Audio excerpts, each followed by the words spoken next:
Class 10th Bihar board chapter जो है आपका है 12 है एक्सरसाइज 12.2 का क्वेश्चन नंबर जो 13 है। इसमें आप देखिएगा कि सबसे पहली बात है कि यहाँ कहना क्या चाह रहा है। ठीक है, देखा जाता है कि अधिकतर एग्जामिनेशन में पूछा जाने वाला क्वेश्चन है। कोशिश करना क्या है कि जितने भी सवाल आपको बताए जा रहे हैं या आप पढ़ रहे हैं उसका फॉर्मूला आपको याद रखना है, ध्यान रखना है, रेगुलर प्रैक्टिस कीजिएगा क्योंकि बिना प्रैक्टिस का ये नहीं बनता है। ठीक है, तो यहाँ ध्यान रखना है कि इसमें कहा है क्वेश्चन में 13 में एक गोल है, मेज पोस्ट है। मेज पोस्ट किसको कहते हैं? जो देखिएगा टेबल हो गया और गोल टेबल है, उसके ऊपर क्या है, कपड़ा रखा जा रहा है। ठीक है, तो यहाँ कहता है एक गोल मेज पोस्ट पर 6 डिजाइन बने हुए हैं, है ना, जैसा कि आकृति में दिखाई दे रहा है। 6 को डिजाइन वाला है, तो मान लीजिए 6 को डिजाइन है तो 1 2 3 4 5 और ये 6, ये डिजाइन, ये वाला भाग, ये डिजाइन वाला जो भाग देख रहे हैं, बात समझ आ रही है? ये जो आप देख रहे हैं यही डिजाइन के बारे में चर्चा हो रही है। ये 6 डिजाइन है, आकृति में दिखाया गया। यदि मेजपोस्ट की त्रिज्या 28 सेंटीमीटर है, यदि आप यहाँ से यहाँ इसमें टच करते हैं तो ये क्या होता है, ये त्रिज्या नहीं कहलाएगा। इसको हम उठाकर यहाँ रखते हैं तो परिधि में जब टच हो जाता है, या आप देखिएगा परिधि में क्या होता है ना, इसको सटा देते हैं, तब इसको कहते हैं त्रिज्या। त्रिज्या जो कह रहा है वो त्रिज्या कितना है, त्रिज्या बराबर हो गया 28 सेंटीमीटर। और आप यदि मान लेते हैं कि आप इसको भी मिला देते हैं तो ये भी देखिएगा, ये भी आर बराबर हो गया 28 सेंटीमीटर। आपको पता है कि वृत्त में जितनी भी त्रिज्याएं होती हैं सब आपस में बराबर होती हैं, जीवाएं भी होती हैं, है ना, जीवा तो होती है, तो ये सभी अपनी जगह पर होती हैं क्योंकि केंद्र से हटकर खींची जाती है लाइन। ये ऊपर भी सट सकते हैं यहाँ पर, इसके नीचे भी, इसके नीचे भी, इसके नीचे भी, मतलब केंद्र में टच नहीं होना चाहिए, ये जीवा हो गया। ठीक है, लेकिन व्यास जो होता है वो भी अनगिनत खींची जाती है, ये ध्यान रखेंगे।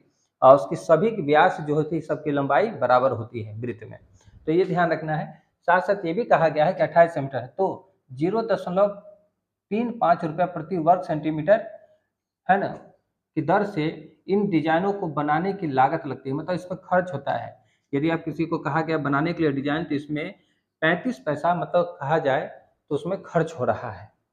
ठीक है, कितना, तो सेंटीमीटर स्क्वायर, मतलब 1 सेंटीमीटर स्क्वायर में इक्वल टू कितना, 35 पैसा खर्च हो रहा है, तो ध्यान रखेंगे। आप ये जो देख रहे हैं डिजाइन जो बना हुआ है, जीवा के नीचे जो बना है इसको बोलते हैं लघु खंड। लघु खंड, और लघु खंड में क्या खंड है, 5 गो। इसी पांचों का क्षेत्रफल निकालना है, तो लघु खंड का फॉर्मूला बैठा देंगे, बना लेंगे।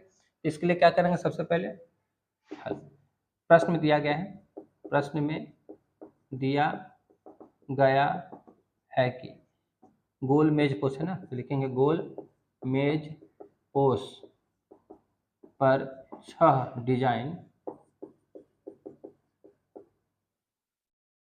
है।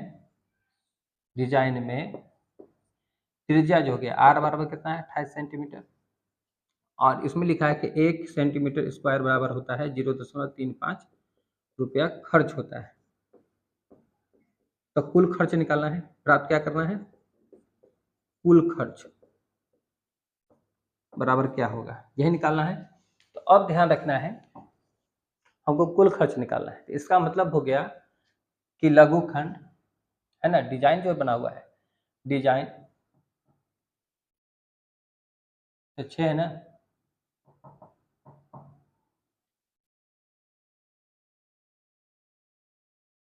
को बनाने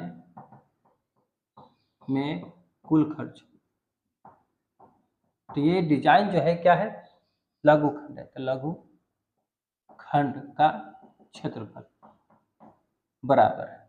अब देखना रहना है, तो लघु खंड का क्षेत्रफल है, में ही खर्च निकालना है। तो क्या करना है, सबसे पहले तो लिखेंगे डिजाइन, है ना, एक डिजाइन हो गया, यहाँ पर लिखेंगे 6 गुने, यहाँ लिख लेते हैं 6 गुने लघु खंड का क्षेत्रफल गुना कितना है, 0.35 रुपया, ये लिख लेते हैं खर्च है ना। तो कुल खर्च निकल जाएगा। तो अब क्या करना है, लघु खंड का क्षेत्रफल निकालेंगे। तो लघु खंड का क्षेत्रफल क्या होता है, pi R square theta by 360 degree minus 1/2 R square sine theta. और ये रुपया में चेंज करने के लिए हम लिख रहे हैं। अब यहाँ पर क्या करना है कि पाई का मान कितना लिखा है, यहाँ तो कुछ दिया नहीं है, लेकिन 22/7 ले लेंगे। ऐसा कुछ दिया रहता तो हम लोग कुछ कर लेते कि चलो कि ठीक है बढ़िया है, लेकिन ऐसा कुछ नहीं दिया तो हम लोग क्या करेंगे 22/7 का इस्तेमाल करेंगे। तो लिख देंगे 22/7 मेन लाइन हो गया, ये वाला मेन लाइन। आर कितना है, तो आर आपका 28 है, तो 28 सेंटीमीटर है, इसके ऊपर होल स्क्वायर है।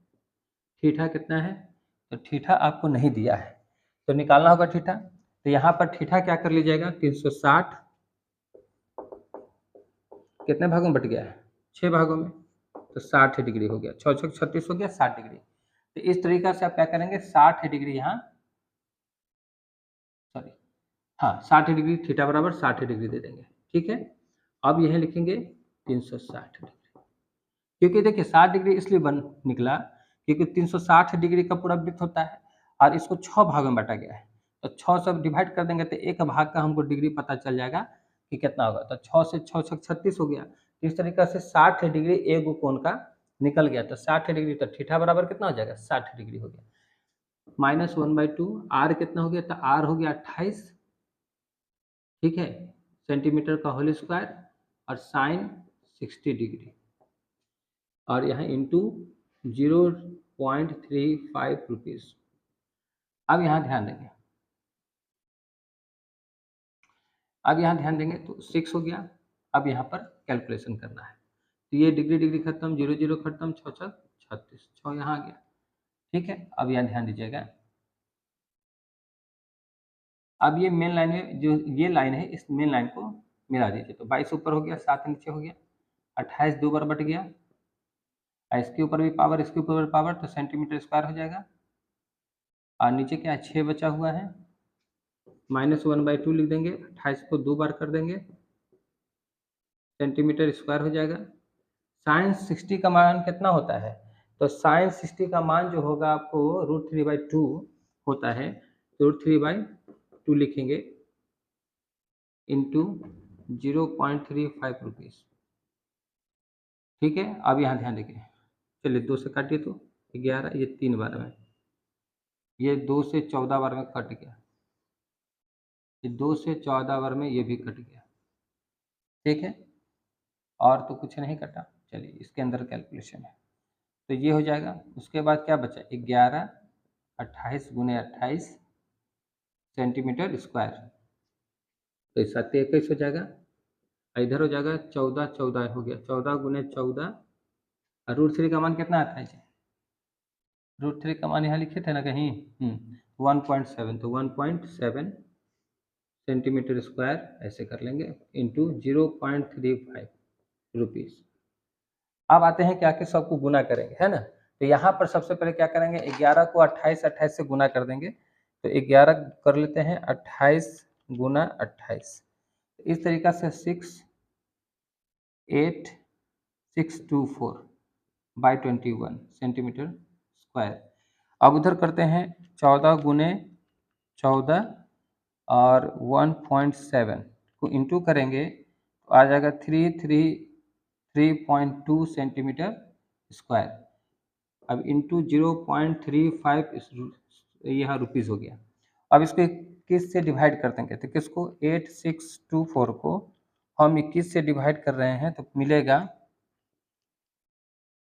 410.66 सेंटीमीटर स्क्वायर, और ये 333.2 सेंटीमीटर स्क्वायर।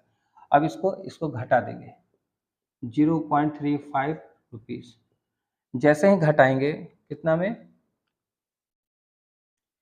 तो जैसे ही घटा दिए आपको 410.66 में 333.2 में घटाएंगे तो आपको 7746 सेंटीमीटर स्क्वायर इंटू 6, और फिर इंटू रुपीज़ में बाद में करेंगे इसमें मल्टीप्लिकेशन में।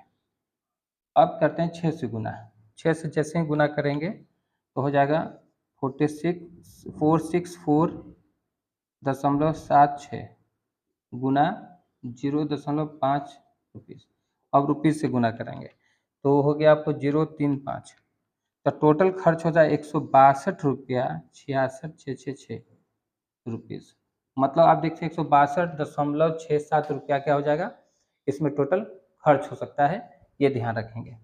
ठीक है, तो यहाँ पर आपको ध्यान रखें, यहाँ लगभग जरूर लीजिएगा क्योंकि दशमलव में आगे पीछे रहता है, इसलिए आप लगभग में। तो समझ में आ गया कि कैसे करना है। तो कोशिश करना यही है कि जो चीज़ आपको निकालने के लिए कहा जा रहा है उसको पहले ध्यान से समझ लीजिए, उसको कैसे कैलकुलेशन करना है।